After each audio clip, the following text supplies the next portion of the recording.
Nous sommes le 24 janvier 2019 et la langue administrative de l'Alsace est toujours le français, le Grand Est n'a pas été vendu à l'Allemagne et la France a toujours son siège permanent au Conseil de sécurité de l'ONU. Beaucoup de bêtises ont été dites sur le traité d'Aix-la-Chapelle. La plus connue étant que l'Alsace et la Lorraine seraient vendues à l'Allemagne. Ceci est évidemment faux. Cette rumeur est une incroyable exagération du chapitre 4, coopération régionale et transfrontalière. Cette partie du traité, comme la majorité du texte, est essentiellement un rappel de bonnes intentions, comme les deux États reconnaissent l'importance que revêt la coopération transfrontalière entre la République française et la République fédérale d'Allemagne pour resserrer les liens entre les citoyens et les entreprises de part et d'autre de la frontière, notamment le rôle essentiel des collectivités territoriales et autres acteurs locaux à cet égard. La seule innovation de ce chapitre est l'article 14 qui instaure un comité de coopération transfrontalière comprenant des parties prenantes telles que l'État et les collectivités territoriales, les parlements et les entités transfrontalières comme les eurodistricts et, en cas de nécessité, les eurorégions intéressées.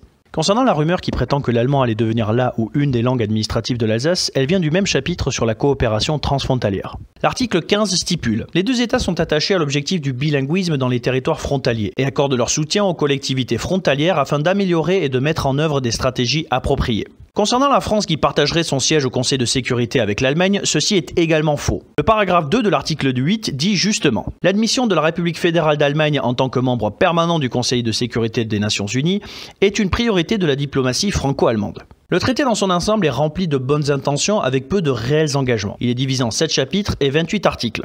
La majorité du texte est composée de rappels de dispositions existantes que les deux pays veulent renforcer ou de bonnes intentions avec des formulations telles que « les deux États reconnaissent l'importance » ou « les deux États demeurent attachés ». Seuls quelques articles marquent de réels engagements pris par l'Allemagne et la France sur lesquels nous reviendrons dans une prochaine vidéo.